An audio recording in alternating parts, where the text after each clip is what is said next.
सर्वांना नमस्कार। आज इथे आपण जे आपले वीर जवान तारातीर्थी पडले, भ्याड हल्ला त्यांच्यावर पाकिस्तानच्या समर्थकांनी केला, त्याचा निषेध व्यक्त करण्यासाठी आपण या ठिकाणी जमलेलो आहोत। असं म्हणतात, घडूने घडले देवा पूर्वजन्मत, सर्व इच्छा आकांक्षा जळल्या गेल्या आज आसवात। आसवांनी सर्व इच्छा आणि आकांक्षा त्यांच्या जळून गेल्या, खाक झाल्या। असं माहिती पडलंय, आपण टीव्हीवर पाहतोय की ही मंडळी आपली जी हक्काची रजा काय असे 1-2-1.5 महिन्याची ही बघण्यासाठी आपल्या घरी आलेले होते। आपल्या कुटुंबासोबत अनेक गोष्टींचा त्यांनी विचार केला असेल, अनेक वचनं दिली असतील, आपल्या मुलांना त्यांनी काहीतरी सांगितलं असेल, बायकोला काही आश्वासन दिलं असतील आणि गोड सुमनांच्या फुलांनी त्यांना निरोप देताना त्या माऊलीला किती आनंद झाला असेल।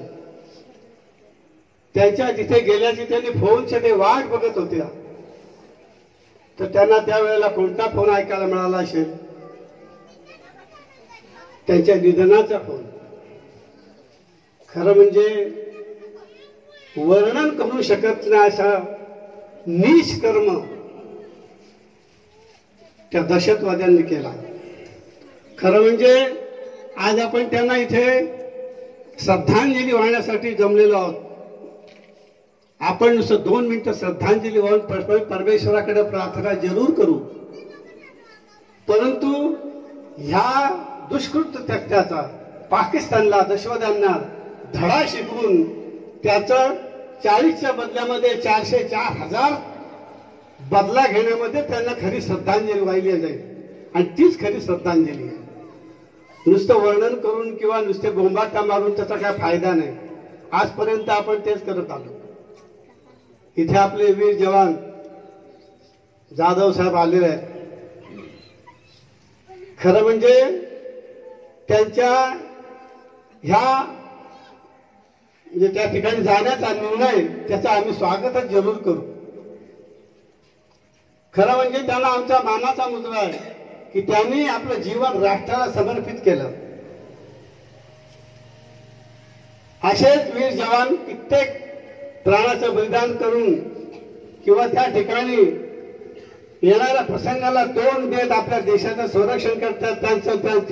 त्यांच्या त्या बलिदानाला किंवा त्यांच्या त्या कृत्याला, त्यांच्या त्या धाडसाला आमचा शतशः सलाम। आज या ठिकाणी आपण श्रद्धांजली वाहण्यासाठी जमलेलो आहोत। तत्पूर्वी त्यांच्या मृताच्या चिरशांतीला माझ्या वतीने परमेश्वराकडे प्रार्थना करो की आमच्या देशाच्या सर्व सैनिकांचं, सर्व जवानांचं रक्षण करो आणि त्यांना लढण्याचं सामर्थ्य देऊ, हीच परमेश्वराकडे प्रार्थना। जय हिंद।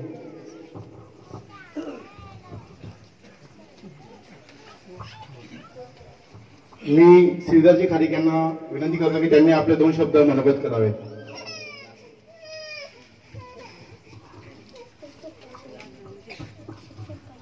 प्रथमतः भारत मातेला नतमस्तक होऊन भारत माता की जय। आपण आज खरोखर अंगावर काटे येतात।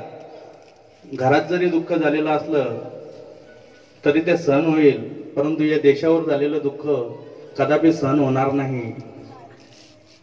अमर जवान काश्मीरमध्ये पुलवामामध्ये जो भ्याड हल्ला झाला, त्या वीर जवानांना, हुतात्म्यांना आपण श्रद्धांजली वाहण्यासाठी सर्व ग्रामस्थ पंचकृषीतील मंडळी इथे जमलेले आहोत.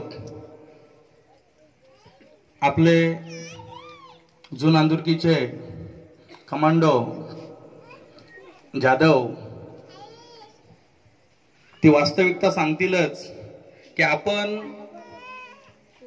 रात्री झोपतो आणि शांतपणे झोपतो, आपल्याला काही माहिती नसतं, परंतु कुठे बॉम्ब पडतो, कुठे काय होतं त्याची कोणाला दखल नसते. पण ही शांत झोप आपल्या देशवासियांना भेटते ती निव्वळ आपल्या सीमेवर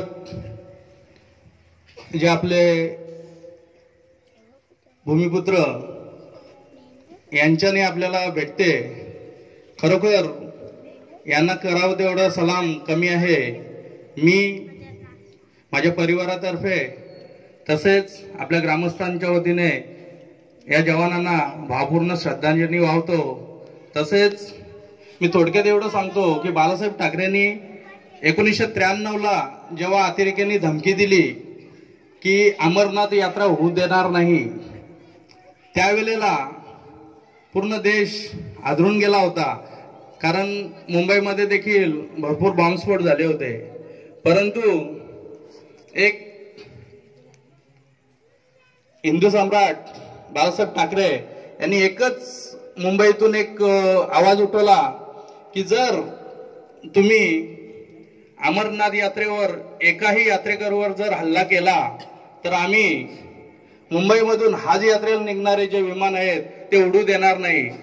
बघा, एकही आतापर्यंत यात्रेकरू आपले मारला गेला नाही. ही जी संकल्पना आहे, ही जी बुद्धी आहे, ते खरोखर हे काही देशातील काही नेते होते यांचीच आहे. परंतु मी शासनाच्या वतीने शासनाला हेच सांगू इच्छितोय की या 440 आपले 42 जवान जे मारले गेले त्याचा सडेतोड उत्तर दिला पाहिजे. कारण आम्हाला महागाई परवडेल, सर्व काही परवडेल, परंतु हा जो भ्याड हल्ला आम्ही कदापि सहन करणार नाही आणि याचा उत्तर शासनाने द्यावा ही शासनापुढे आमच्या गावकऱ्यांच्या वतीने विनंती असेल.